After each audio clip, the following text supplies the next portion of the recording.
It's the final episode of the week. Thank you so much for joining us all through the week on Breakfast Central. My name is Oborevwori and you're very welcome to the show. And I am Osalgi Ogbawan. Yes, welcome to Friday morning's Breakfast Central. We, of course, have had a very interesting week with major conversations happening here in Nigeria. And, of course, for the next 2 hours, as always, we bring you, of course, the top stories happening here in the country and bits and pieces of other parts of the continent. We, of course, encourage you to join us when the phone lines are open in the second half of Breakfast Central. Share your thoughts with us on the stories making headlines across Nigeria this morning. We're also going to be bringing you breakfast headlines. Judith at TV joins us this morning. Good morning. All right, we're going to have Judy join us shortly, but there's so many stories that Absolutely. We've looked at all through the week. Today we're also going to be sharing what our top stories of the week are. And I mean, off the top of my head, there are too many stories that come to mind, but certainly River State House of Promotion is one of them. Seeing Nyesom Wike visit the House of Assembly complex again yesterday, it reminded me of the last time he visited and what was done when he did visit. It just feels like it's drama upon drama. And honestly, at the end of the day, I still pity the people of River State because this is not what they bargained for when they went to the polls to vote for a leader. They didn't bargain for this level of drama and politics. Absolutely not. And like the people we spoke with yesterday, of course, who were from River State and had been following the situation over there, they both rather said, pretty much the same thing, that it seems like governance has been completely abandoned in River State. And what we're currently focusing on now is just politics, and the distractions are too much. Governor Fabura would barely have any time to actually be governor. Yeah. What he's doing currently is just battling political enemies every single day. I don't even know how he sleeps at night. I don't know how it feels, what it feels like is that every single day and night, he is constantly plotting on how to evade whatever political, gimmicks that are being thrown his way. It's like it's a game of chess. I mean, they should go and consult with Tunde Onakoya to understand how this game is being played. Siminalayi Fubara visiting House of Assembly complex, and him now even saying that, is the House of Assembly not his own? So that's a bit off. Yes, his media team does have a lot of work to do in terms of helping him communicate. Nothing belongs to Siminalayi Fubara in government. Nothing belongs to Nyesom Wike. Everything is the property of the people. You are only occupying an office that was entrusted to you by the people because they want you to go there to lead and, more importantly, to serve. But service is not the mind frame that a lot of Nigerian politicians have when they go into office. It's almost all about personal interest, party interest, and just how to show that you are Lord and Savior of all. So it's more like everybody trying to assert their territory and their influence as opposed to prioritizing what they need to do to make the life of River State people better. I said it before and I'm saying it again.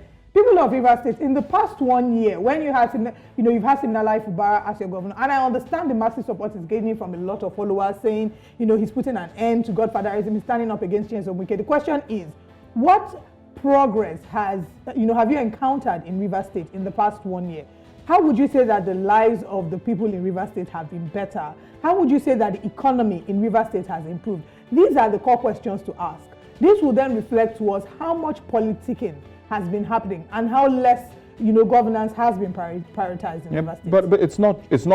I mean, yes, he is currently governor of the state, but the challenges that River State currently has is not just a Sim Fubara problem.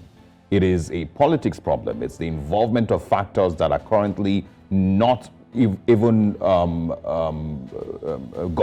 government house. Oh yes, I'm not solely blaming him. Yeah, of course. Yeah, because there's the House of Assembly, the members of the House of Assembly who are also playing the politics. I'm just saying all of this to let them know the people that they put in office, how they're all ganging up against each other and to ruin the state. Ganging up against governance and the progress of River State.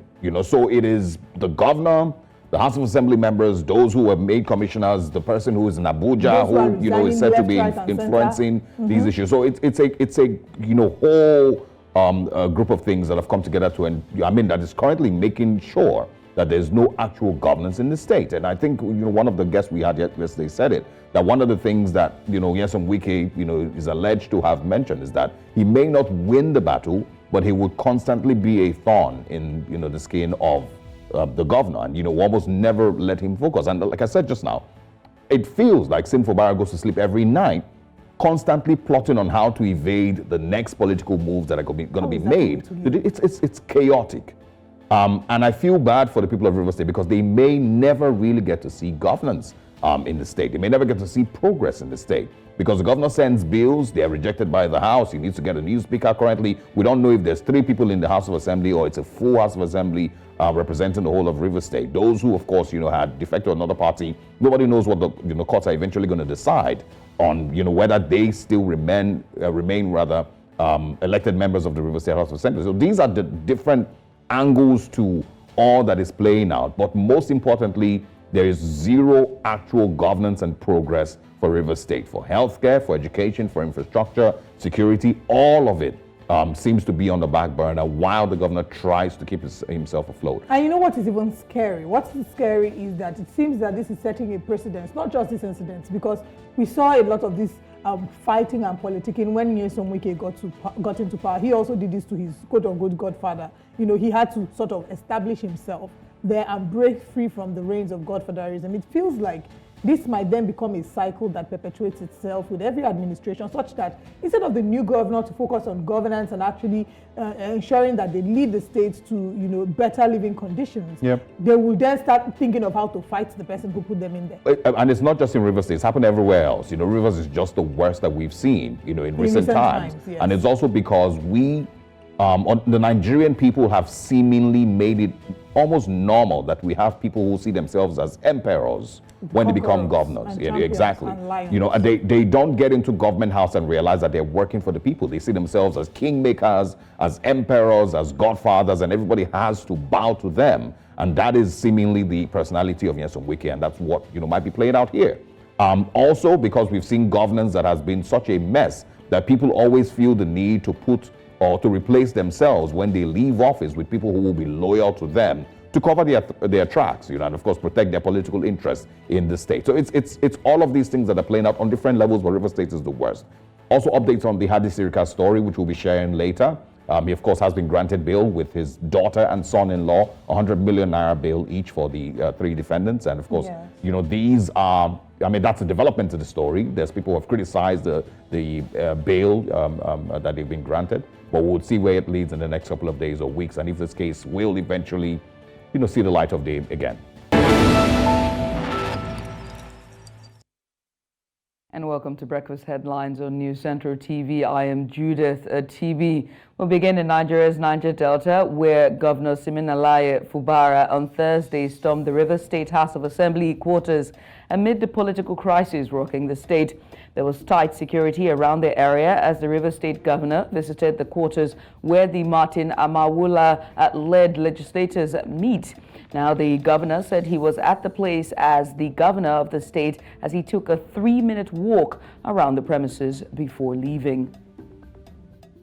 Nigeria's House of Representatives has directed the Central Bank of Nigeria to halt the planned implementation of the cybercrime levy, which the Apex Bank says is in line with provisions of the nation's Cybersecurity Act.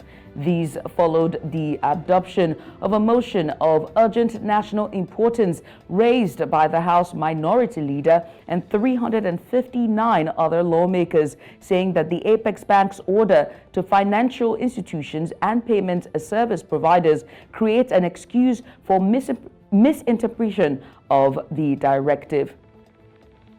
A federal high court in Abuja, the capital of Nigeria, has granted 100 million naira bail each to a former Minister of Aviation Hadi Sirika, his daughter, and 2 others.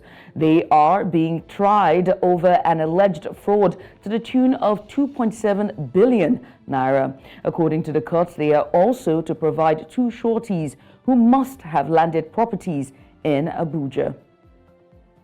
And on to South Nigeria, where the governor of Delta State, Sheriff Oborevwori, is wooing more investors into the state with assurance of arable lands for sustainable agriculture and food security across the 25 local governments of the state. The Governor Oborevwori, stated this when he received a courtesy visit or courtesy call officials of the African Development Bank and the Federal Ministry of Agriculture, led by the chief agro-industrial economist, Chuma Ezedima, at Government House, Asaba.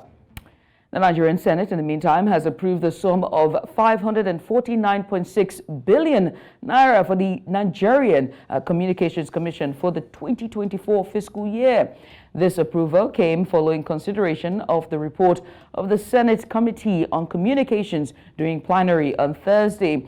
Chairman of the Communications Committee, Senator Bibals Aliyu, while giving a breakdown of the Commission's total expenditure for the year 2024, said that 155 million, or rather billion naira, is for recurrent expenditure. And on to Senegal, where an investigation is underway after a Boeing jet came off the runway during takeoff at a major international airport in the country, injuring several people and leading to the airport being temporarily closed. Blaise Diagne, the international airport there, which lies just outside the capital, Dakar, however, reopened to traffic later on Thursday. And on to Chad, where Chadian Prime Minister Success Masra, who is running for president, has a team of people from his party, the Transformers, working on an ambitious parallel vote count of Monday's election. The team is working alongside the official vote count designed to show the true results of the ballot box. His party's parallel count is taking place through an app, which he says gives a real-time account of votes for him. And that's all on Breakfast Headlines. Back to Osa and Olive. I just want to give you a quick thoughts on the story on the former Aviation Minister Hadi Sirika and, of course, his daughter and son-in-law. They have been granted bail. Of course, people have reacted to it. A lot of people have doubts, as to how the case moves on from here. But what are your thoughts? First of all, I think that is a microcosm of Nigeria in and of itself. When we look at cases side by side, it was only a matter of time that we see Nigeria play in and of itself. First of all, this is a case of a father, his son-in-law, and his daughter, and now instead of them to go further and go in depth and give us the very details of this in terms of numbers, how this happened, instead what we're seeing is a bill that, of course, we all know for sure he's going to pay. So it's Nigeria, again, at its best.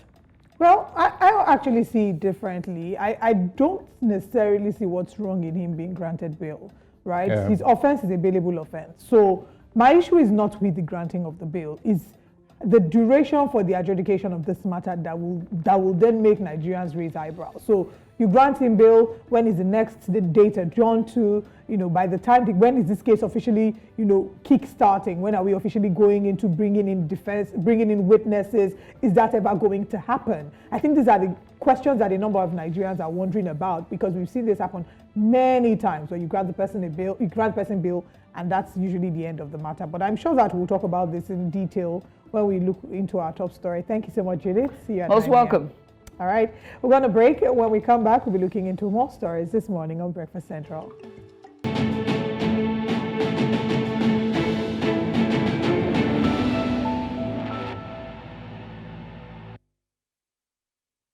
The Budget Foundation has called for the immediate release of abducted Nigerian journalists working with the Foundation for Investigative Journalism, Daniel Ojukwu.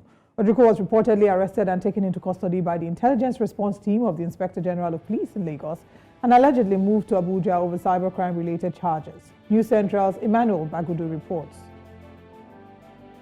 This event is the 2024 GovSpen Media Fellowship Closeout Ceremony, an initiative of civil society organization Budget. The event is aimed at promoting accountability and transparency in government expenditures. However, it was a time to register the displeasure of participants and the organizers over the illegal detention of popular journalist Daniel Ojukwu. Ojukwu was taken into custody by officers of the Nigerian police over claims a petition was written against him. The Intelligence Response Team of the Inspector General of Police abducted and unlawfully detained Daniel Ojukwu and denied him access to legal representation and communications for several days.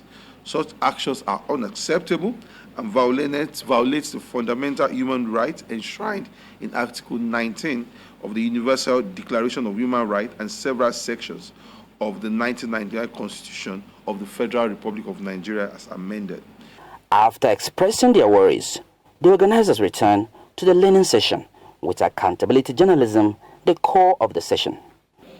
we launched a platform in 2021 that is called GovSpend, which is a platform where we use to showcase the data that Nigerian government releases as regards spending from the National Treasury.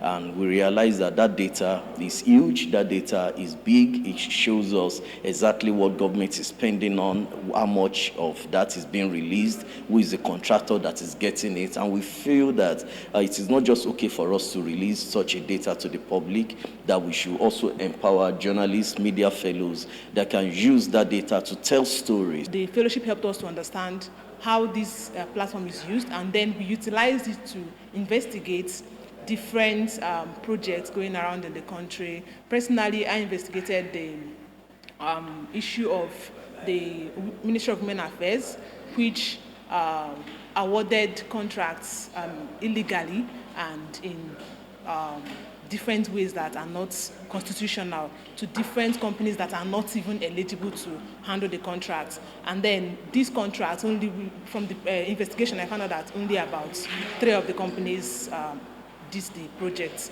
They say holding government accountable through fearless reporting should be the core objective of every journalist. In Abuja, for News Central, I am Emmanuel Bagudu. And now moving on from that story, of course, it's a developing story, and as we get more information regarding that, we'll bring it to you. Former Aviation Minister Hadi Sirika pleads not guilty to corruption allegations of about 2.7 billion naira brought against him by the federal government. Sirika, his daughter Fatima, his son-in-law Jalal Sulehama, and a firm, Al-Burak Global Investment Limited, were before Honorable Justice Silvanus Orji at the Federal High Court Abuja, where they were granted conditional bail up to the sum of 100 million naira each. The case was thereafter adjourned to June 10th, 11th, and 20th for trial. And of course, this is a case that has been building in the last couple of days. We did share a bit of it yesterday. The charges against Sirika include abuse of office, conferring an unfair advantage in the alleged illegal award of consultancy contracts to Naira Nigeria Limited for the startup of Nigeria Air, with Professor Gabriel Tillman, reportedly an associate of the former minister, acting as an alter ego. I did, of course, mention this yesterday. Naira received 1.3 billion naira for its consultancy services for Air Nigeria. Of course, the former aviation minister was also accused of awarding a contract worth 1.4 billion naira for the construction of the apron at the Katsina Airport to Al-Burak Global Investment Limited, which is a company which is owned by his daughter and son-in-law. This, of course, violates Section 12 of the ICPC Act. There's also a 1.3 billion naira allegation allegedly traced to Mr. Sirika's proceeds of criminal conduct in the form of gratification. It's stated that all the offenses are contrary to Section 12 and 19 of the Corrupt Practices and Other Related Offences Act 2000, to Section 17B of the Economic and Financial Crimes Commission Establishment Act 2004, and also Section 315 of the Penal Code Act, Cap 532 Act of the Federal Capital Territory, and punishable under the same sections. But basically, just breaking down, what the allegations are against Hadi Sirika. And we have continued to, follow these story. Reactions, of course, are basically about, the 100 million naira bail. Olive did mention earlier that he is, of course, legally allowed to be granted bail. Although there's a bit of a caveat there, just to quickly mention that why some people may raise eyebrows about the fact that he was granted bail would be with the fact that Rotimi Jacobs, the counsel of the EFCC, had mentioned that he was granted bail earlier and asked to return to the EFCC on the 19th of April, but didn't return. But at the end of the day, it's the prerogative of the court to decide who gets bail. And, there were several conditions. On him, they asked for bail on the condition of recognition, because, of course, he is Hadi Sirika. There's no way that you will not know him. So he asked for bail on that condition. Halima's counsel asked for bail because she's a nursing mother and asked for mercy and leniency from the court. And the court, in all its in its infinite wisdom and kindness, has granted them this bail, and they're expected to be in court soon. The counsel to the prosecution, that's of course the FCC, has also asked that the case be one, is one of accelerated hearing. So we're hoping that this accelerated hearing is actually influenced, and that we can see that the case is brought to a logical conclusion as soon as possible, and it's not something that just lingers on and on for the longest time. Absolutely. But as we get more information regarding the story, we of course will be bringing it here on Breakfast Central and discussing it as well. Now let's move on to our next story. If you are a POS operator, this next information is for you. The federal government of Nigeria says that security agencies will go after all POS operators who fail to comply with the directive to register with the Corporate Affairs Commission after July 7, 2024. To make it easier for all POS operators, a 24-hour service center has been set up in the Federal Capital Territory to help prospective applicants get a prompt response to inquiries and approvals. The government had, through the Commission on Monday, issued a 2-month registration deadline for POS operators to register as corporate bodies with the CAC in line with the legal requirements and directives of the Central Bank of Nigeria. The federal government says its action is supported by Section 863, subsection 1 of the Companies and Allied Matters Act, CAMA 2020, and the 2013 CBN guidelines on agent banking with aim to safeguard businesses and strengthen the economy. The mandatory move, according to the federal government, will reduce the spate of kidnappings and help security agencies arrest recipients of ransom payments from kidnapped victims. Now, of course, the big question is how are POS operators taking this deadline, this 2-month deadline, which arguably is being pretty, seen as short. Has there been an increase in the registration of POS businesses? News Central's Obi Chinasa Gloria spoke with some POS operators to find out. Let's quickly see what they have to say. Wetin I go talk be say make the Nigeria government make them know as they go take airports, because now this POS most of us they take feed our family. We get children for us, we get bills to settle at home. So far we don't register this our POS with our BVN in the bank. I don't think there's another, maybe they are going to, maybe there's scam on it. So far our BVN, our N9 is registered with our POS. So I don't know if the government can look into it. I've not registered yet.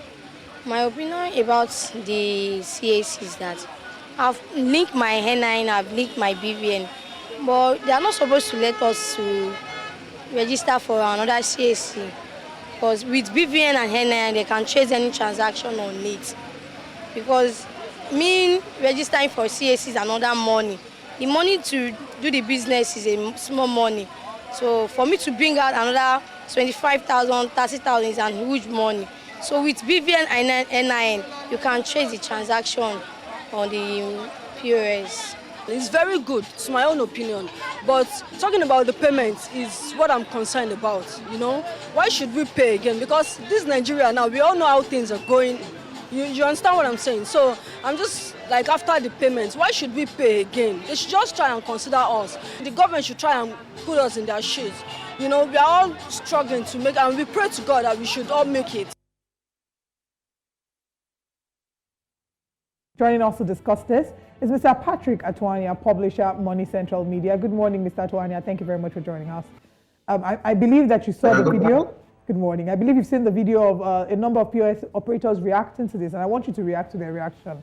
A number of them have said that if the real reason which the CBN has given is that, of course, it's to fight insecurity, that the banks can actually trace the identities of each POS operator because each device is linked to the BVN and the NIN, and then this would just cost further payment of money at the CAC, seeing exactly how things are, very difficult at this time. So would you say that that's a very valid argument by the POS operators?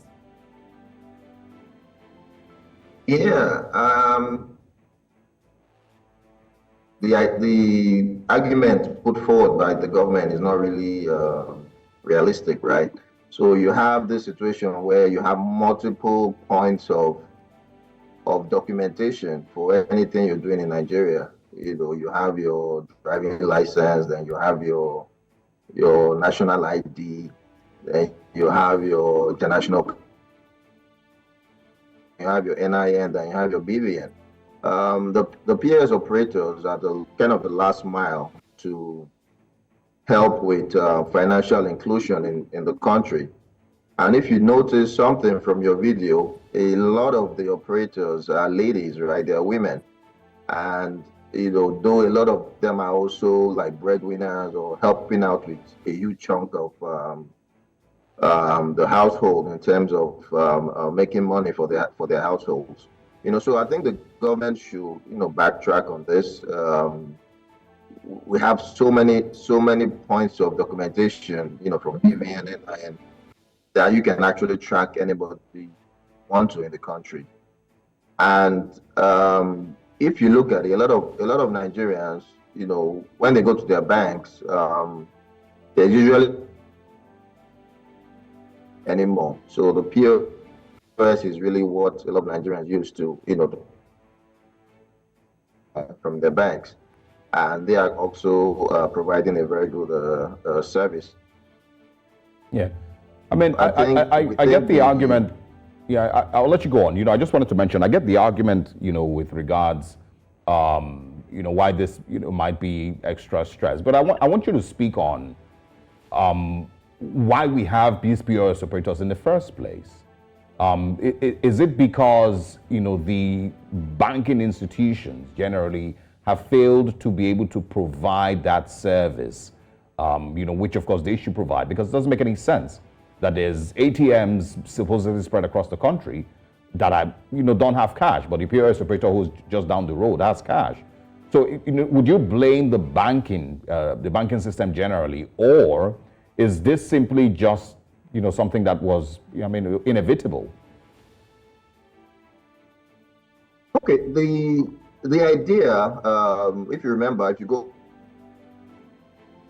to Sanusi, the former central bank governor, right, who kind of pushed the proliferation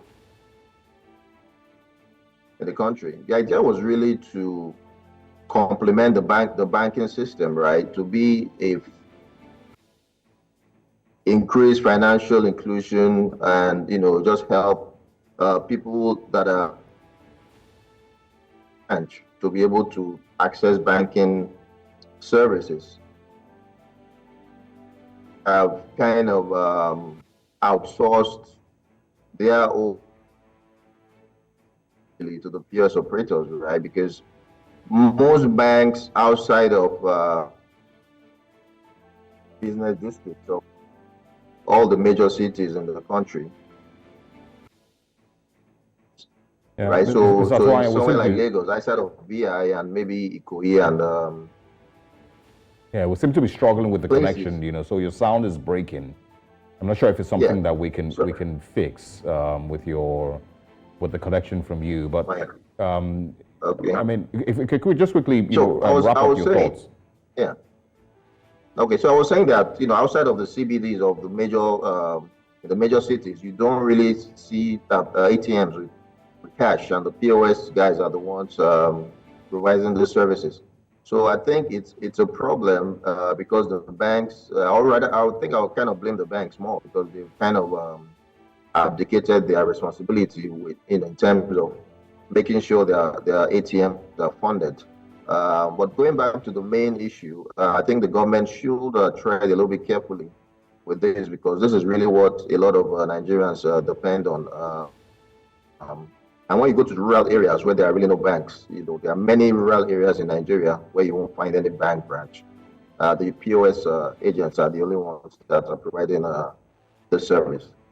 Yeah. Okay, let's look at what this might mean. We know that after the Central Bank of Nigeria launched the agent banking system in 2013, we've seen that the point of sales, that's of course the POS industry, has started to grow. And like you've mentioned, one of the key reasons for them setting up these agents is to ensure that we include the unbanked. I mean, there's been reports of how they wanted to include the unbanked in such a short time with bringing trillions of naira, to those who are not financially accessible. And we've seen it. We've seen the growth and how people in villages and rural areas who were previously financially excluded now have access to, banking services. So if this still holds with the complaints a number of these POS operators are, expressing, they're having to deal with inflation, they're having to deal with high cost of living, with the, increased price in petrol and all the many taxes that they're currently having to battle. What picture do you think this paints for, that sector in the nearest future?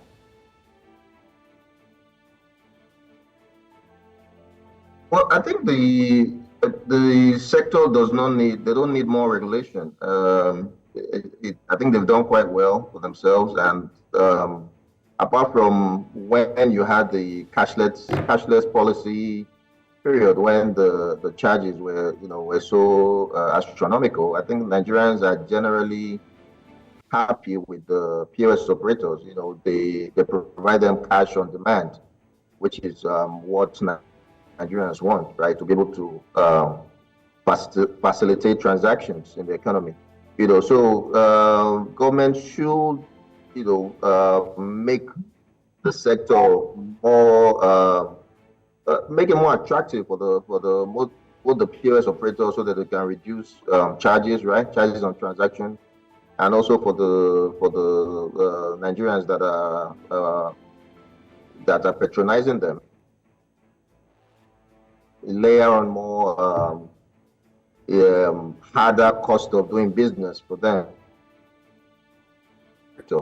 And also that will trickle down to financial inclusion in the economy. The Corporate Affairs Commission should tread lightly on this. Extend the deadline. 2 months does not seem like it's feasible. Yeah. All right. Mr. Twaya, millions of POS operators across the country. Yeah, we'll have to wrap up the conversation here. I apologize. The sound wasn't, at its very best. But thank you very much. It's definitely a developing story. We'll see how the next couple of days, turns out. If it's going to be a reversal, or maybe an extension of the time, or maybe a cancellation of the whole idea of a CAC registration. Thanks for speaking with us. We'll catch up with you soon. Thank you so much. All right. And, just to also chip in, one of the things that he mentioned, with the 2-month period, is definitely one of the concerns that I've seen, people point out, the fact that there is, one of the story broke with the setting up of an office for the registration, a side office at the CAC's headquarters for the registration of these POS operators, which a lot of people have pointed out doesn't make any sense. If you have 1.5, 2 million, 3 million POS operators, across the country, you want all of them to troop to one office, to register. I don't know why, we do things like that in Nigeria. And once again, it just feels like things aren't properly thought through before they go ahead and make these moves. It feels like somebody just wakes up, imagines, a thing that he would like to introduce, and then just doesn't really put it through, proper thinking process, and just goes ahead to announce it. I don't think that they actually conduct proper analysis to see the effects that implementing some of these policies will have. Now, hate the POS operators as much as you can, or as much as you want, because of the role they played during the Naira scarcity era. We cannot underestimate the fact that these people have had a key role to play in financial inclusion. There are many areas. Them and a number of fintech companies have made opening an account, an easy. They've made it taking away the stress and all the cumbersome activities that surround opening an account or accessing money. So we can't underestimate their importance. That's one. But then again, with all that's happening, that's a key question. If you want to fight insecurity, if your concern is, you don't want kidnappers to have access to these monies and blah, blah, blah, you want to be able to regulate, then what happened to the BVN and NIN? It's the same question we asked when they keep telling us every time, go and link your account, go and link your account. We have a data collection problem, because there was several times they've given us deadlines to go and link our accounts. You go, you link, then 6 months later they come and tell you haven't linked your accounts again. So what exactly was done with the data that has been collated over the years? Are we saying that they cannot use all of that to trace all the kidnappers? How much impact has it even helped? How much impact has it made in the fight against insecurity? And another thing is point of sale. I think one of the challenges here also is that point of sale operators really is not necessarily to buy and sell cash, because that's where they majorly make their money from. It's meant to be an easier and faster way to make payments, not to withdraw 10,000 for 200 Naira. Or 20,000 for 400, 300 Naira. That is the charge that they, of course, have, because that's how they make money. But I don't know that there's any other society that works, where you have people, agents, selling Naira to you. Aside Nigeria, I can't think of any other place that you're going to go in the world that you go and buy Naira from people. Buy cash from people under the guise of, you're making a withdrawal. But of course, I stated earlier, it's a failure of the banking system and structure to ensure that, ATMs are readily available in every nook and cranny across the country. They failed in that regard. Maybe it's intentional or not. I understand that there's also a lot of logistics and infrastructure that is required to ensure that is even possible. And that's where these guys feel up. I get that. And there's so many remote areas that you can't even take all of that unfortunately at this point don't have access to this. It's the POS operators and the fintech companies that help you open your accounts on your phone that have been able to, penetrate these remote areas. I agree, but it shouldn't be to buy and sell cash. It maybe should be used to make payments, online payments. I get it. But again, it is still a failure of either the Apex Bank, the CBN, or the banking industry generally, because, the arguments are weird. It's pretty much the same thing. I think I saw Carlo Aja post this yesterday or a couple of days ago, that it's pretty much the same thing we see with petrol, where you have a petrol station right in front of you, shut down, they don't have petrol.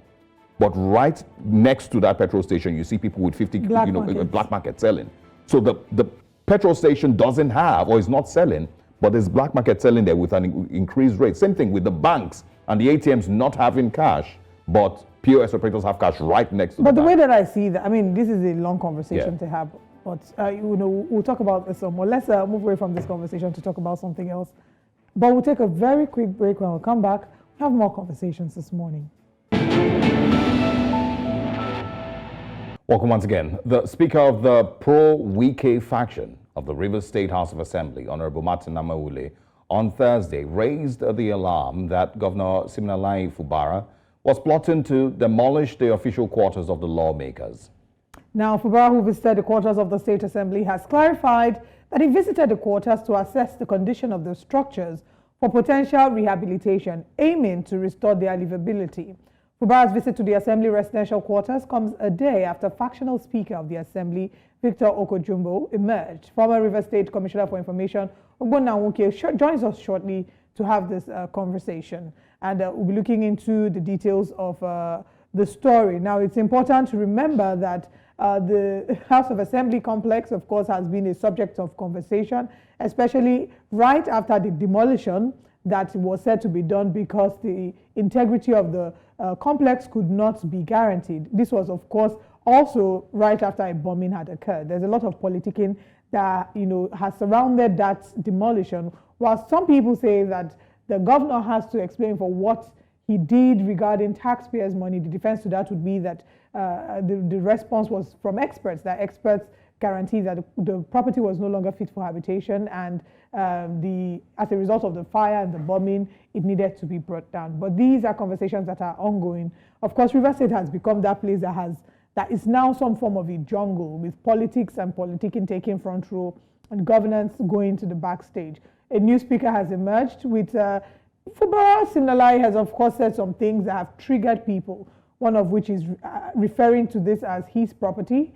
Another thing was also stating that the Assembly lawmakers, the 27 of them, are still in power because of him. And this is referring to the peace accord that is not so peaceful anymore. They had left the APC to the PDP, or rather the PDP to the APC, and based off provision of Section 109, subsection G of the 1G of the Constitution, and the provision there stating that if you leave a party that elected you to this position as a House of Assembly member, that you automatically forfeit that position if you leave the party. And they left the party, but during the peace accord and as one of the requirements, they were asked to be accepted back into the party, with the speaker being reinstated. Siminalayi Fubara has worked with 3 speakers now, this being the 3rd speaker, and it's interesting to see exactly what this new turn will take. Yeah, absolutely. And, like we said earlier, majority of the conversations concerning Rivers State, are about politics and, evading the theatrics and the games and the traps being set, by people who are not even elected currently in Rivers State. And of course, the actual governance that should be benefiting the people of Rivers State is on the back burner. It's barely even spoken about. He, of course, has gone to take a look at the Rivers State House of Assembly complex. Has he, had time to go and, look at projects that are being carried out in Rivers State? Has he gone through, the hospitals and look at, currently he even has issues with his commissioners. So I'm not even sure who he's able to, have a follow-up on KPIs being set, for development of Rivers State.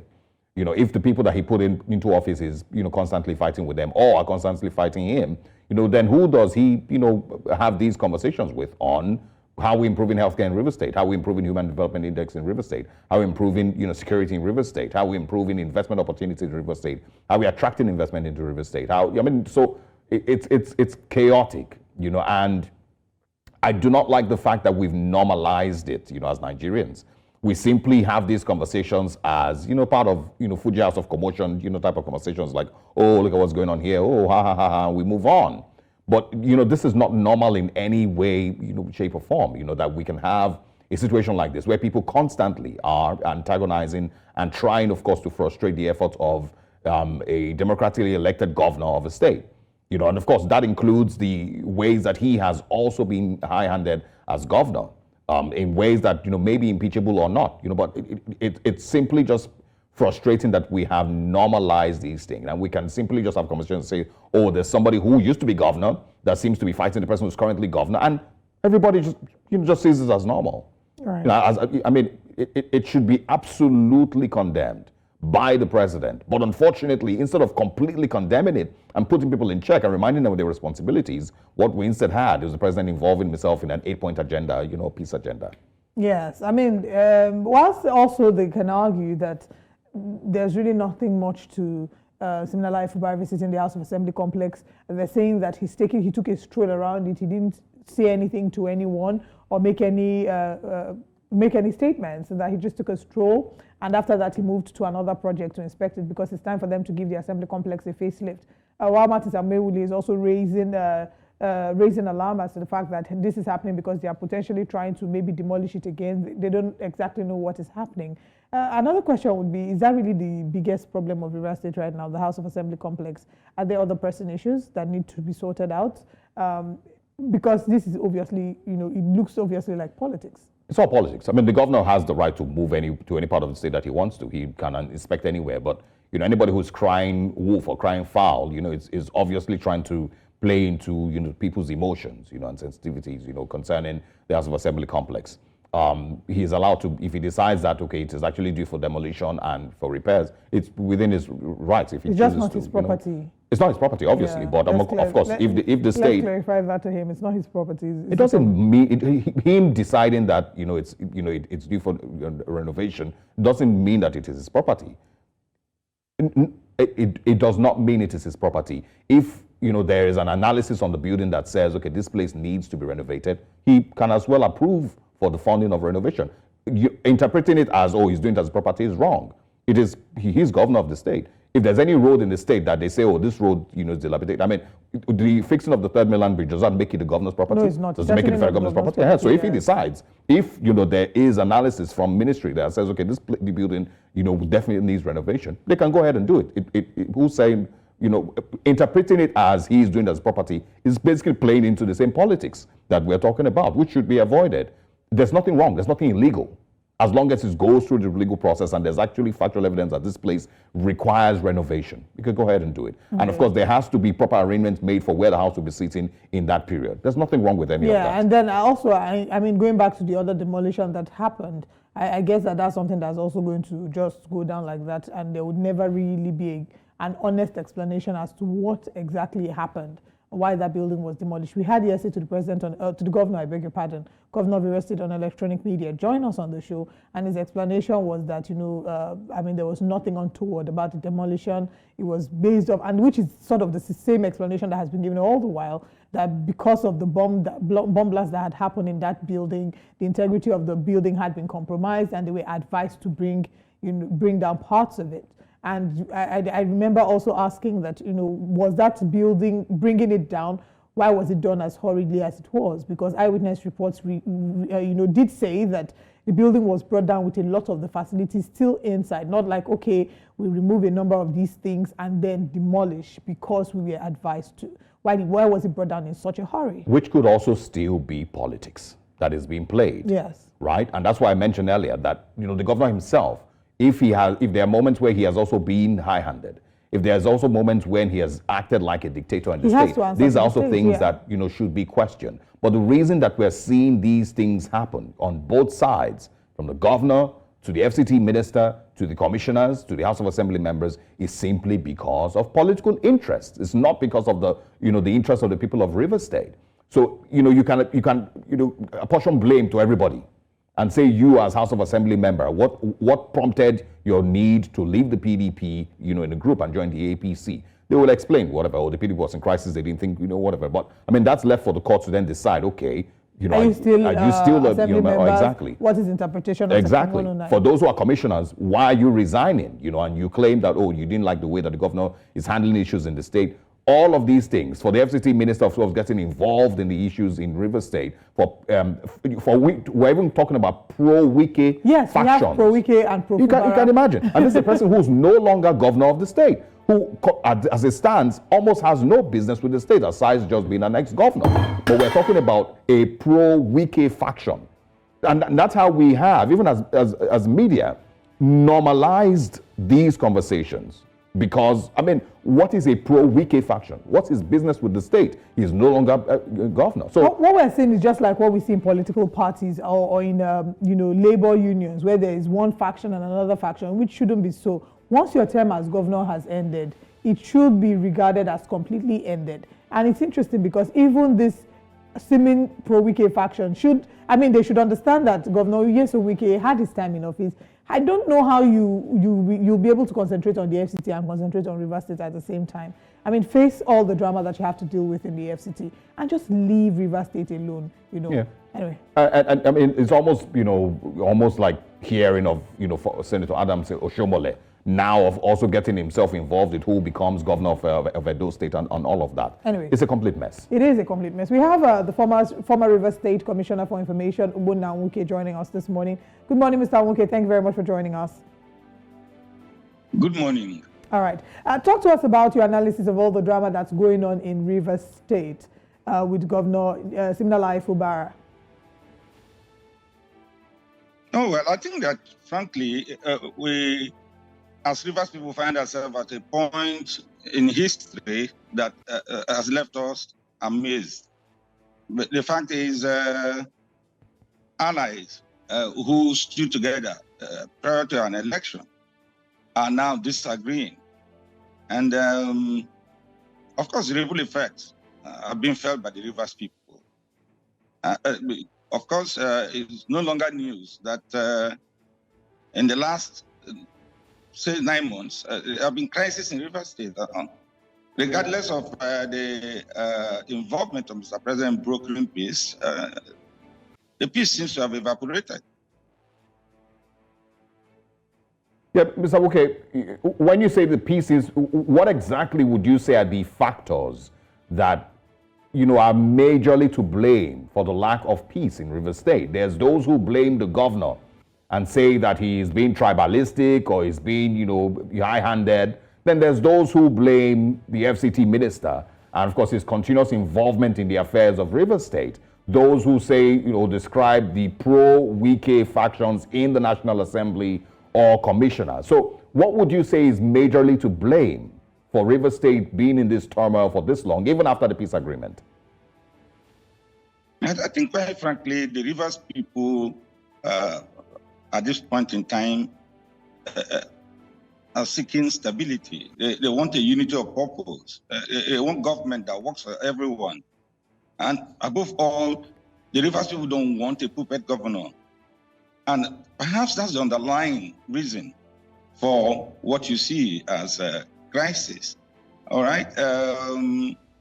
When all things were equal, I had Governor Fabura say that his major task would be delivering on governance, and that the politics, if ever, should be played by the former governor.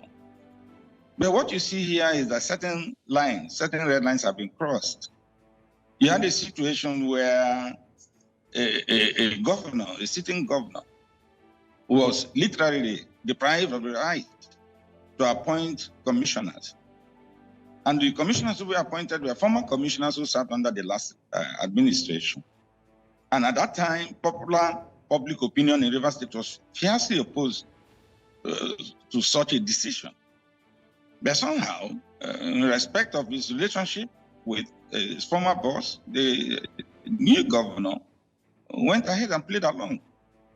So what you are seeing is the right of the Rivers people to have a governor who is in charge, who is in the saddle, who does not take instructions from anywhere.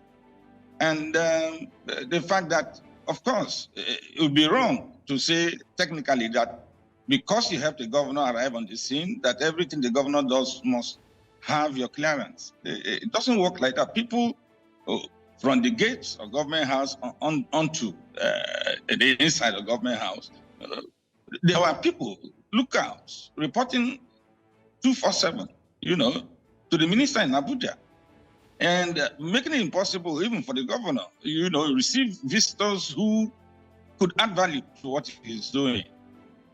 Okay, of course, this could be frustrating. If you've given birth to a son and your son has grown,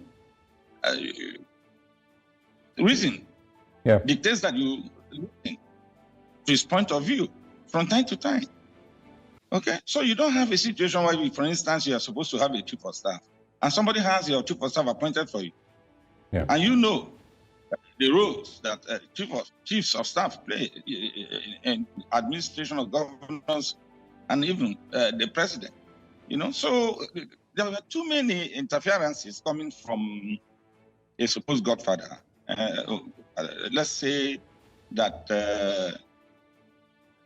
people here in River State don't hate Wike. Yeah. But what they don't like is the impression that River State belongs to Wike. Yeah, and, it's a really... That, quite a lot of support for the governor, a lot of sympathy for the governor, and a strong feeling that because you served out your tenure, you've had 8 years, the former governor should allow the present governor to serve his term. I don't believe that the arguments about tribalism holds water. Yeah. Honestly speaking, nobody did more, even to give the impression of a tribal leader than the previous governor, who did almost everything in his area of part. All right, Mr. Wike. Nobody, yes. Yeah, apologies. We had technical challenges when we started, so we may not be able to get the full length of this conversation this morning. We will continue to monitor. We appreciate the time that you spent with us. I think the people of River State, are most important in these conversations, and we hope that there is some semblance of normalcy and peace in River State. Along with people like you who have played a major role in the political trajectory of River State in the last couple of years. We'd like to speak with you again, and we hope that you would honor us when next we invite you. Thank you very much for joining us. Welcome back to Breakfast Central. Now let's look at the front pages of the newspapers.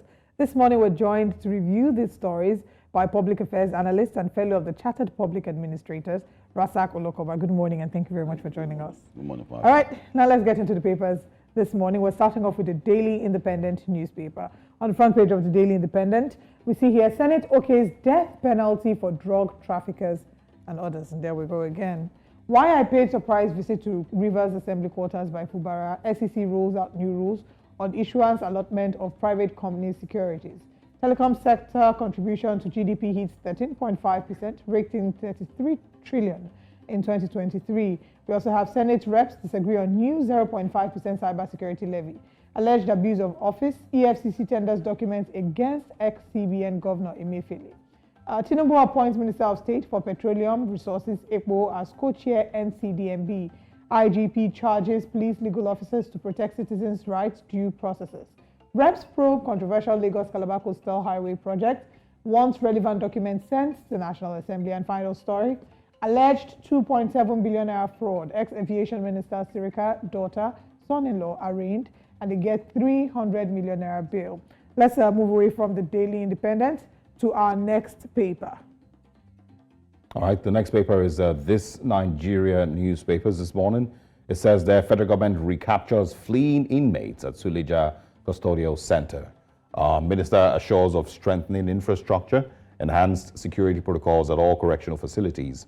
IMF keeps Nigeria's growth forecast for 2024 at 3.3%. And we can also find here, reps halt implementation of cybersecurity levy. Senate backs CBN and justifies policy. FCT Minister Nyesom Wike condoles with the NSA Nuribadu over the death of his brother. I'm not sure why that is a front page story, but we'll see.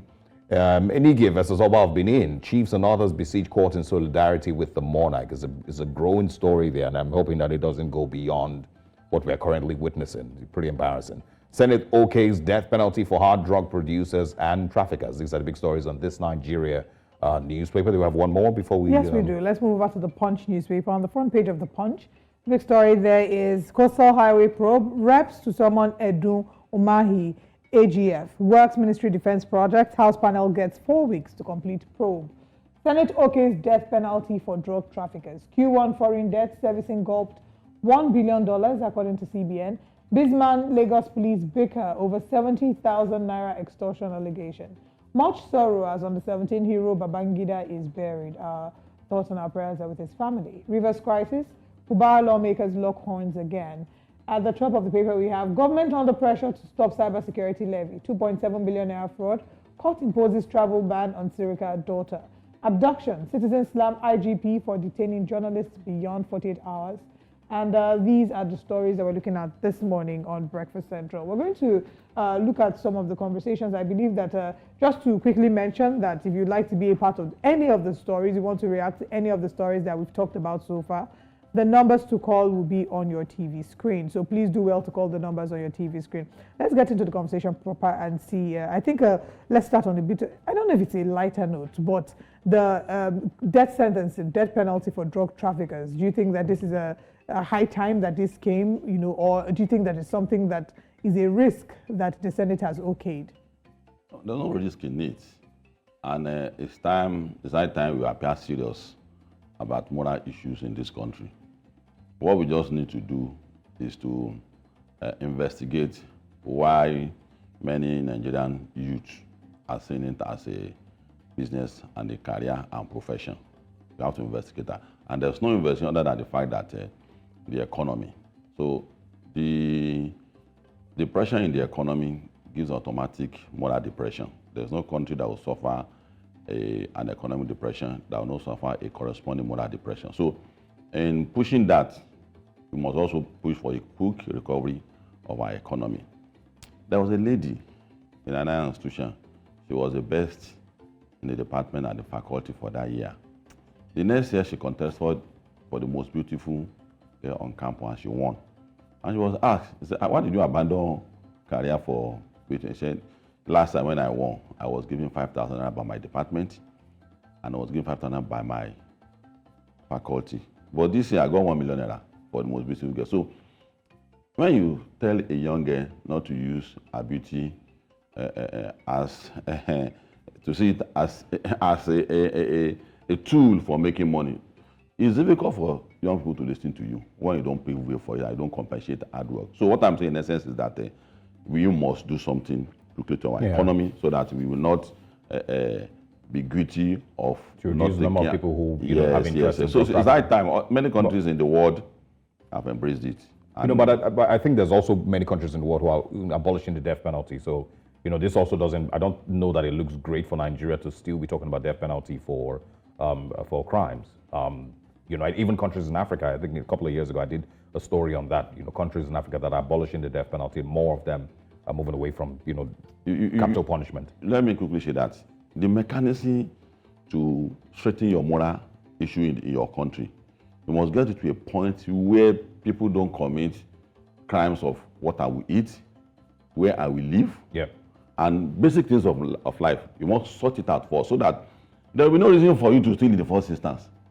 So in such a country, if you have sorted some of those things out, you can. But in a country where the moral issue on being pushed to do a lot of things by the economy, you have to be careful not to be assertive. You have to be very careful in not meting out serious and severe punishment for people. We have a lot of challenges in this country that to tap someone on the shoulder and say that they don't do it again. No, we will get to that point. But gradually, let's do it as it is first. And it's a valid point really about the whole world or many parts of the world, kicking against the death penalty. Because of course with death penalty, the finality of it all is risky because, you find out that this person is innocent maybe years after, but what happens when That's why in killed? prosecution, you must be so careful that even if the guilty escape justice, in order not to punish the one that is not guilty, is acceptable in law. That you must be so careful that if a criminal ran into the midst of someone people that are not criminals, you have to suspend your pursuit. Right. That's to tell you that we are very careful in not punishing someone that is not guilty. Nigeria? Yeah. That's the standard, damage, you know, and that is what you must preach. Is that standard? Once you have embraced that penalty, Yeah. you must be thorough in prosecution. I want us to move on. Right. You know, we're working with time here. You know, many would argue that, you know, maybe the death penalty might be, I mean, in Nigeria's current reality, we would rather even have the death penalty for politicians who steal billions of naira. More Nigerians would, you know, we must begin to consider that too. Yeah, but I mean, let's then move into, you know, corruption allegations. Hadi Sirika's case, the court, of course, has imposed a travel ban on Sirika and his daughter, and of course, imposed a 300 million naira fine. So let's quickly get your thoughts on that one, and then we'll go into the coastal highway, I believe. Also, it's part of what you have just said, that we must be serious about the moral issue. And until we get to the root of the matter, anybody that is facing such serious allegations of this nature should wait in the country to answer for his crime before he leaves the country. Yeah. And it's a lesson to everybody that's coming into public force that at no time you may be called to answer for what you have done while in the public office. And that's why the Yaya Bello case also is part of the reason why we have told INEC that before anybody gets into public office, we have to educate them that after your office, you may be called to answer. Nobody is persecuting you. And you must be willing to answer. So for us, it's not a persecution. It's a lie. And there must be quick consequence. Because the reason why when young people see police as a career is when people go unpunished. So they see some of these people as role models. I'm not passing judgment already, but I'm saying that the political class who commits some of this crime, young people aspire to be someone like them. But there are consequences. Either sent to jail or then sentenced like China, and people will know that, okay, this is a crime. Yeah, it's not a joke. But do you, I mean, if you look at Nigeria's history with prosecuting high-profile... We are not doing well. We are not doing well. Yeah, so do you think, you know, like, I mean, Olukoyede, you know, is currently, you know, in spotlight with the EFCC, with Yaya Bello, like you just mentioned, and then Hadi Sirika, MFLA, I think, is also in that conversation. Do you see this going anywhere? Let's push for judicial independence. The overbearing influence of executive on the two arms of government is enormous. Yeah, 90% of what goes on in the judiciary, executive must know about it. It's wrong. That's why we call work weak institution. When political class have an unbearing influence on our sensitive institution, it's not correct.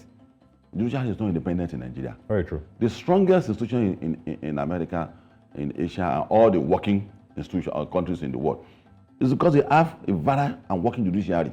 So everything is intertwined. It's an umbilical cord. If you talk about restructuring here, it's going to rear its ugly head somewhere again. So on this note, if you want the judiciary to do its work, if you want justice to be done, let's preach for judicial independence. And that's why you and me should be talking to the president. He has no excuse to waste time on restructuring. Anybody that says that we have to allow him to settle down is not politically clear-headed. There's no certainly. That's what consume Erosi.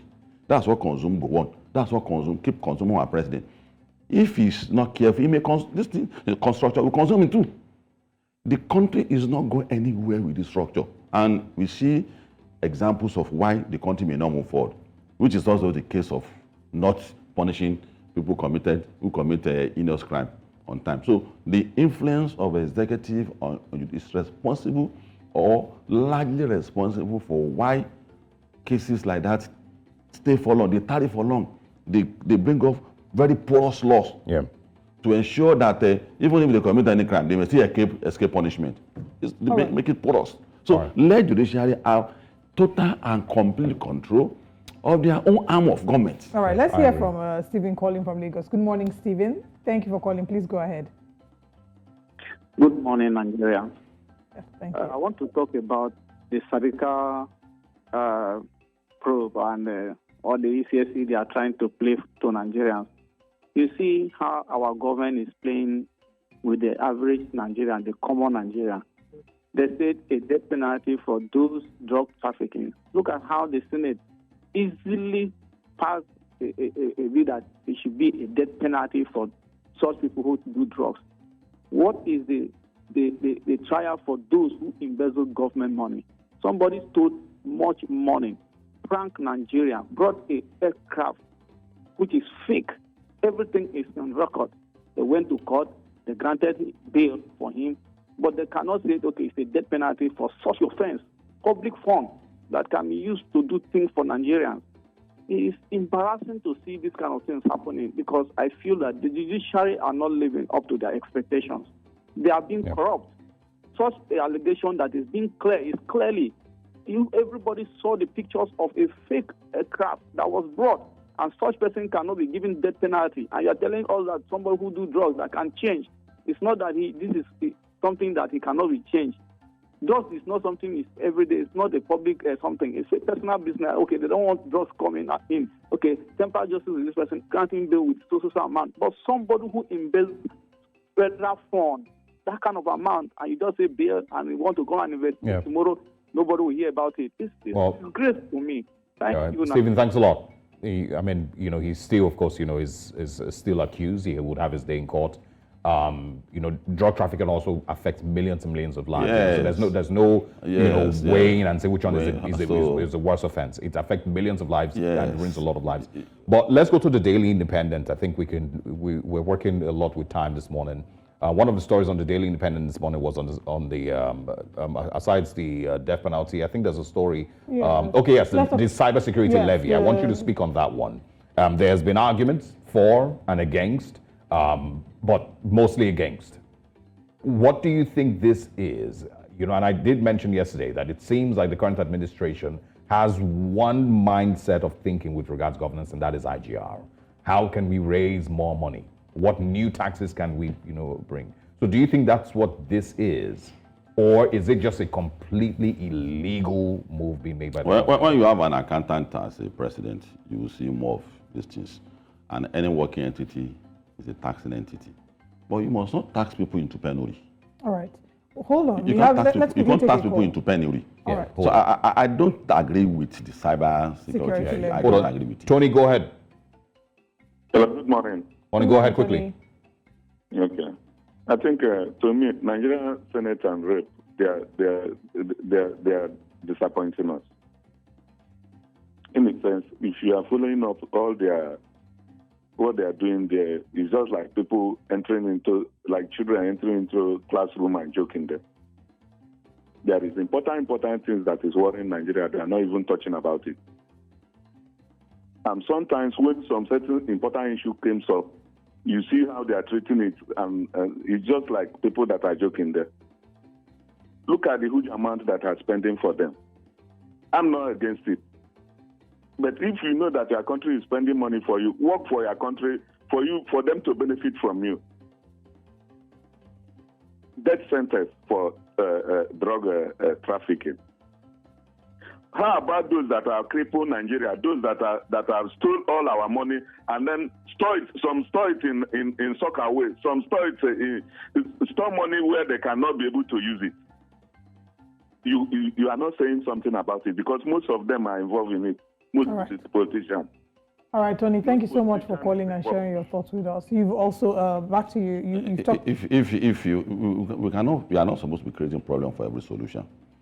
If you have issue with how certain crimes are handled in Nigeria, we have to raise advocacy around it. Yeah.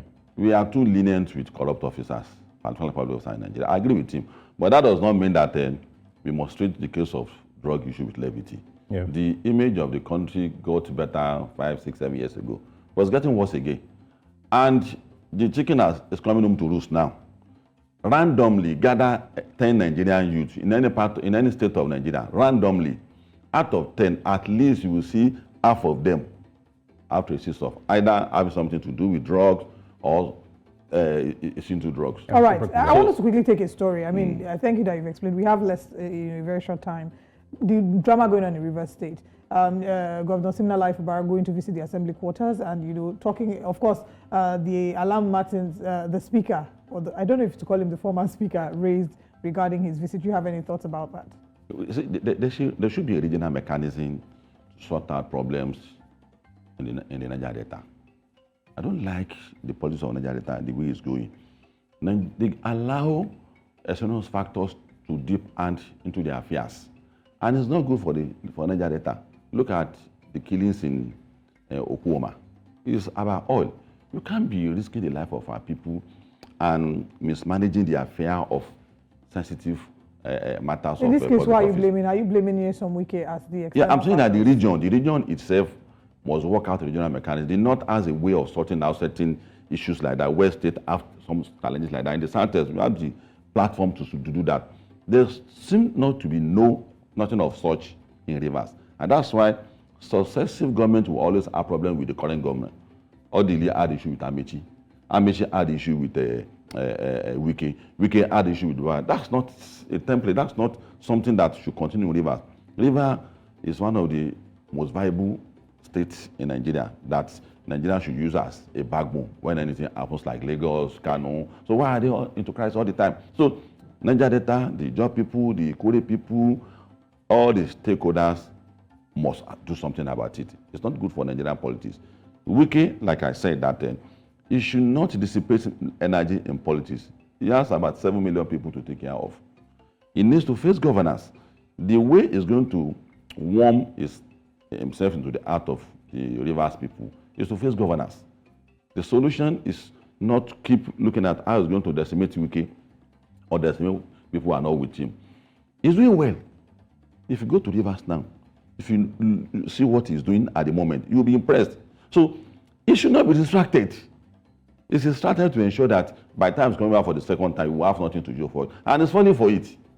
So he needs to concentrate on governance. Let him pay little attention to the people. On moral ground, Nigerians will rise for him. I will rise for him. It's hard to concentrate, when you constantly have, a National Assembly that's either rejecting, bills or commissioners, of course, Yeah, it's hard. When, every 2 weeks there's a new speaker, and of course threats of impeachment. It's pretty difficult. I agree that, he cannot as well. It's obviously a lot of distraction. But I agree with him also doing what is required for Rivers. People of Rivers State will support him. They obviously don't enjoy the idea of godfatherism, and if he's doing well for infrastructure development of Rivers State and developing general Rivers State, they will support him. Yes. But then again, back to it doesn't mean that he won't fight those demons. Yeah, but back to what you said, supporting what you said, it's almost impossible for him to go. Typically, with the way that our system is structured in Nigeria, he can't. We have always had examples. We have always had example of Lagos. Any smart governor in Lagos should face governance. Partially that is no, I agree with you. I don't disagree with what you said. Somebody that tries to face politics and governance is gone now. No, I agree completely. So what I'm saying about Wike and Fabura is that why did you want to have control of the house? Just because you want face your work. Nobody will impeach you if you the pattern. But I don't think that's very true. Because the peculiarity of Nigerian politics is what I've told you. Don't be talking about London here. So it's not necessarily about control of the house, right? Yeah. The way that I see it, and we've run out of time, unfortunately, I'm just going to say this in a few seconds. The way that I see it is there are bills that need to be passed. He can't do anything without a budget, for example. The budget has There was a genesis that led to that. They said there were agreements that was not met by Fabura. Yes. He's also accusing them that there were agreements that Wike did not meet. So there was that crisis. So he's the governor. He must do everything to make sure he succeeds. The list of Sanwo-Olu was rejected 3 times here in Lagos. It was rejected 3 times. Right. Until you have to represent it again. It has passed today. Let's hear from our final caller from Kaduna. Good morning and thank you very much for calling. Hello? Yes, good morning. Please go ahead. Okay, thank you very much. Particularly about the issue of drug trafficking. I did not expect National Assembly to come to the extent of giving them death sentence while those sabotaging the country's economy are set free to do whatever they like. I think that needs to be revised. All right. Secondly, about the state of the nation, I'm talking particularly about the security of this country. My own suggestion is if we want this security aspect of Nigeria to come down, let all those forces all over the country be cultivated into palm plantation. When we have all these things, we don't have much the security, those bandits and other things will not have much place to live. But All right. agriculture, let all states concerned work with the Commissioner of Agriculture to cultivate the forest, plant rice, plant cassava, and other plant species. That will minimize the security aspect of Nigeria. That to just leave the bandits to what we're wandering about in the bush, while the government has the opportunity of engaging all right. Rorabi, thank you so much for calling. We hope that you can join us some other time. We've run out of time for this conversation. And also, thank you very much, Mr. Olukoba, for always indulging us. It's a I wish you a pleasure wonderful being with weekend. you. Thank you very much. All right, there's more to come, and we'll delve into further conversations right after this break.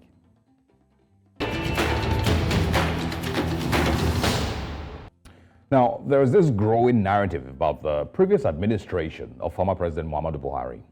We've heard it a few times in the last couple of months from former Minister of Communications Adebayo Shitu, and also, lately from Senator Ali Ndume in an, of course, article that, was released a few weeks ago. The story about how the former President Buhari was taken advantage of. I was just an innocent, unassuming president who was just focused on making Nigeria better, but those around him took advantage of him and looted the nation's wealth. And, they keep saying it freely to maybe drive home this narrative of innocence of the former president. And so I'm asking this morning, what on earth does that even mean? That the president was in office for 8 whole years, while some of those all around him freely, allegedly just looted their ministries and agencies to the best of their abilities. They basically ran wild from the Ministry of Aviation, of course, which we're currently talking about, to the Humanitarian Affairs Ministry, to the Central Bank of Nigeria, the former Minister of Power, Salim Aman, the former Accountant General of the Federation, the past 2 EFCC chairmen, and many others that we are yet to hear about. So a president was in office for 8 years while these people allegedly ran wild with corruption. And the reason is simply because they took advantage of his passive leadership. And again, I'm asking, what does that even mean? So a simple Google definition says, passive leadership measures the perception that leaders avoid decisions, do not respond to problems, fail to follow up, hesitate to act, and then are absent when needed. That's, passive leadership. And that's how Senator Ali Ndume describes the former president. But if we're being honest, that's just a nicer way of saying the former president was incompetent. It's just a more decent way of saying that he was incompetent. I mean, what are we talking about here? This is an administration that had practically zero KPIs for any of their ministries, departments, or agencies. No standards, no targets to be achieved by any time frame. It was just 8 years of existing in these positions, in all the ministries. People just existed, knowing that they don't really have to perform. A president was in charge of all of that, and the excuse that we have is simply because he was taken advantage of. So nobody is willing to say that this was clear as daylight, a sign of gross incompetence. To preside over such a mess for 8 years without any urgency at any point to figure out what exactly was going wrong around the country and in the people that are appointed in these ministries. To ask your ministers for deliverables and give account for the billions of naira that they had entrusted to them. He never bothered, and we call it passive leadership. So is Ali Ndume and the former Minister Shitu saying that those around the former president knew that he was so grossly incompetent as the president, incompetent enough to not pay any attention to those he placed in positions of power, that they could take advantage of him, knowing very well that nothing would happen? And that many of those that the former president nominated into sensitive positions basically felt he was so numb to all that was going on around him, so they ran wild. That's a very heartbreaking realization for a president that Nigeria entrusted 8 years of its growth in his care. Because take a look at where we found ourselves after those 8 years, those 2 tenures. What did any of the people President Buhari appointed achieve in those 8 years? Which ministry performed to meet expectations? Which agency met with its KPIs, if they had any? And while, they weren't achieving anything, I mean, aside, allegedly filling their pockets. Nigerians, after those 8 years, now have found themselves being led by a new president under the renewed hope agenda. And it's an honest prayer that we have learned lessons from the past. And we now see the dangers of having passive leadership in Aso Rock. And it's a prayer that we no longer have a president that could be so easily taken advantage of.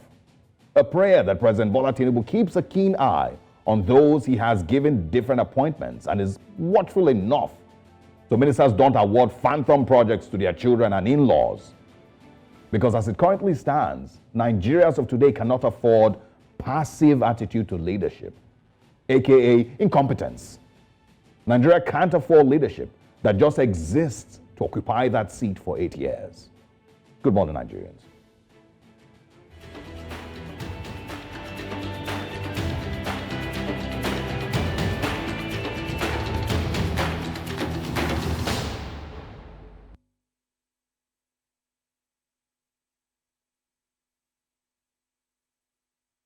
Salge, for that very, very well thought out monologue. And there are questions that Nigerians need to answer. We're hoping that we can get these questions and, sort of realize that administration upon administration, that every, new government and every past government must, work together. And it's not a thing of coming out to say that, oh, the last government was taken advantage of.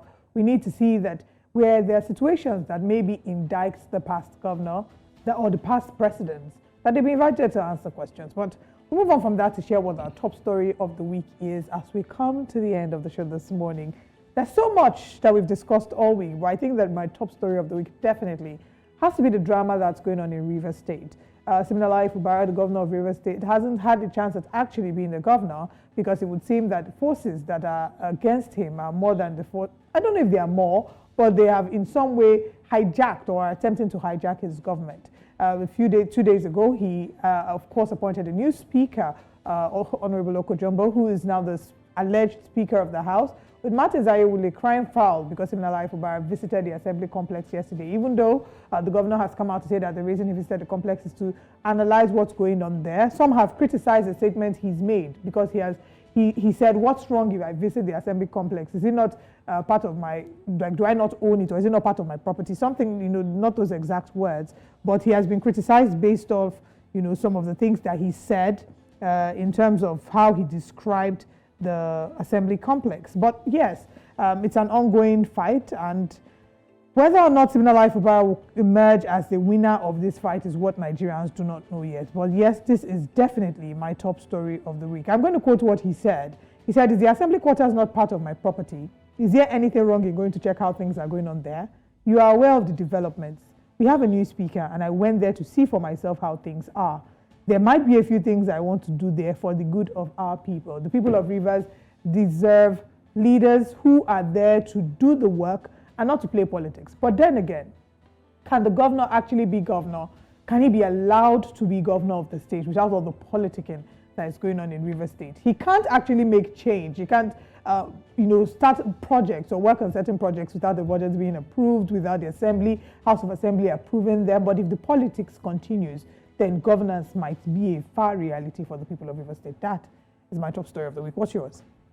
I'm going to have to, stick with the Hadi Sirika story, mostly because, it sounds like deja vu, that once again, we're here again dealing with another case of high-profile, corruption allegations that a lot of people already can tell in their spirits would lead nowhere, because of the many details that fail with the Criminal Justice Act and prosecution of these types of crimes for high-profile individuals in Nigeria that allegedly steal billions and billions and billions of naira. And of course, I remember that's why I brought it up this morning.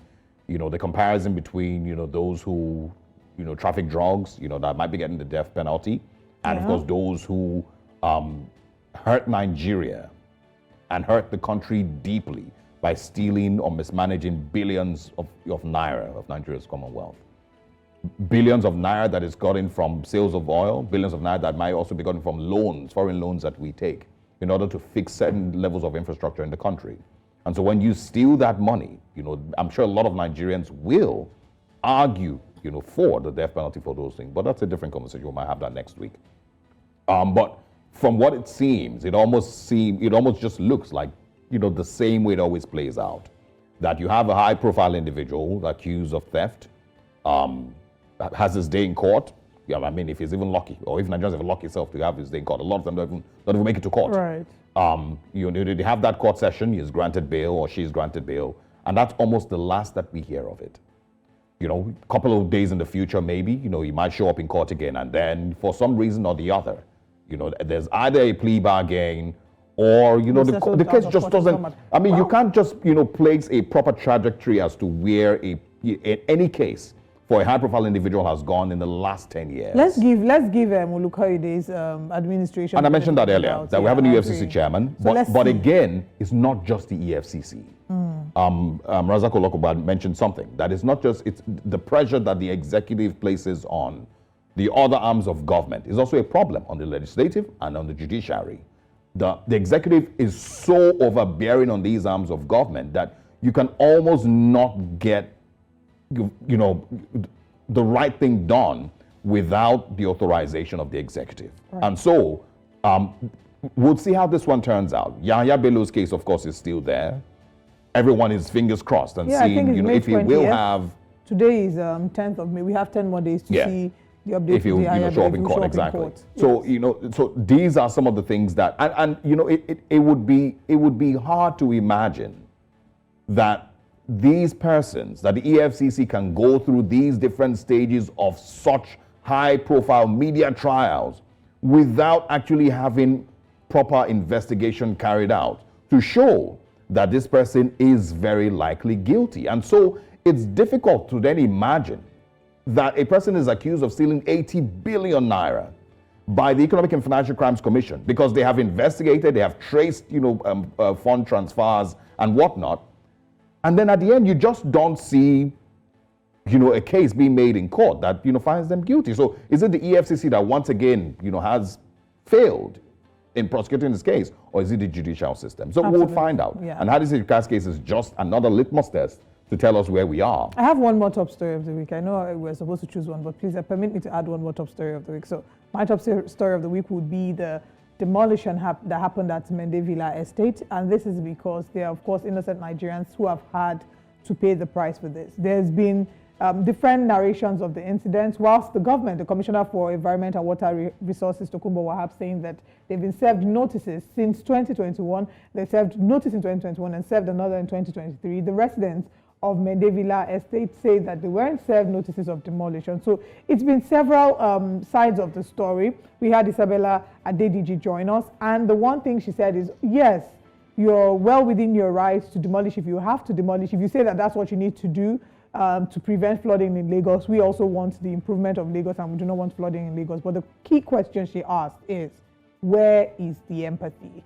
Giving them enough time at least to move their things out, maybe 48 hours, move out, move your things, move your property, go to a loved one's house, rather than them just having to scramble whilst the demolition was going on. There are reports that Lagos State is going to further demolish more properties, as we have reports that over 300 properties will be brought down. I mean, it's heart-wrenching to imagine. And I like the fact that, going forward, I'm hoping that the government will start to make more announcements. I've seen announcements recently that they'll make more announcements to give people adequate time to relocate themselves and their families rather than leaving them stranded, because at the end of the day, whilst we recognize that every land in the state is belongs to the governor and held in trust, we also recognize that it's important for the government not to make life harder for Nigerians, because we have to deal with the inflation, we're dealing with a rising cost of living. There's so many things that Nigerians have to deal with. So once again, our hearts go out to residents of Maryland, Mendevilla Estate, and we look forward to seeing more being done to ensure that lives, property of Nigerians are secured, and that we do not have flooding here in Lagos. And that wraps up our show for today. I want to say thank you so much for joining us. We'll be back again same time next week. Join us and do engage with Breakfast Extra starting tomorrow and on Sunday over the weekend. They'll be taking some of the biggest stories happening and the ones that have happened over the week. It's Friday, and I like to say, do not drink and drive. Turn up with sense. I am Olive MOD. Absolutely. And of course, my heart also goes out to those affected by the Mende Villa demolition. I agree that it is life-changing, you know, to wake up one morning, you know, and having a home, and then the next morning, all your property is on the streets and on the road. I can't imagine how traumatizing that would be for anybody. You know, and you know, like when we interviewed Isabella, she mentioned that she currently has property in different places. Yeah, She different has her clothes husband's here, colleagues, electronics her here. friends. It is completely traumatizing and devastating. So my heart goes out to them, and we hope that, you know, they're able to find some semblance of normalcy, you know, in the shortest possible time. But of course, you know, empathy is important, you know, from the Lagos State government as every time. But of course, the argument will always be that if you couldn't do it in 6 months, you wouldn't do it in 6 years. No matter how many times they remind you of, you know, the proposed demolition, people will always stall. But of course, it's difficult that you've given a public, you know, notice, and not some people being surprised, because at the end of the day, the notice will not be given to the tenants. The notice will be given to the landlords or the developers, and the tenants are completely unaware and left stranded. So come there, unfortunately, we don't live in a society where they can sue. So yeah, well, the council is just whether they will get any, anything. That's what I mean. Nobody has that level of faith in, you know, the justice system, you know, to sue the Lagos State government. Tokunbo Wahab has asked them to go to court. Exactly. We'll see. All right. It's time for us to say goodbye. Thank you very much for joining us all through the week. It's been a very interesting week. Wish you a great weekend. And we're going to be back here again on Monday. Remember to enjoy Breakfast Extra. Kicks off tomorrow. And of course, it's going to be with Judith and Mazzino. Have a great weekend and see you on Monday. Bye-bye.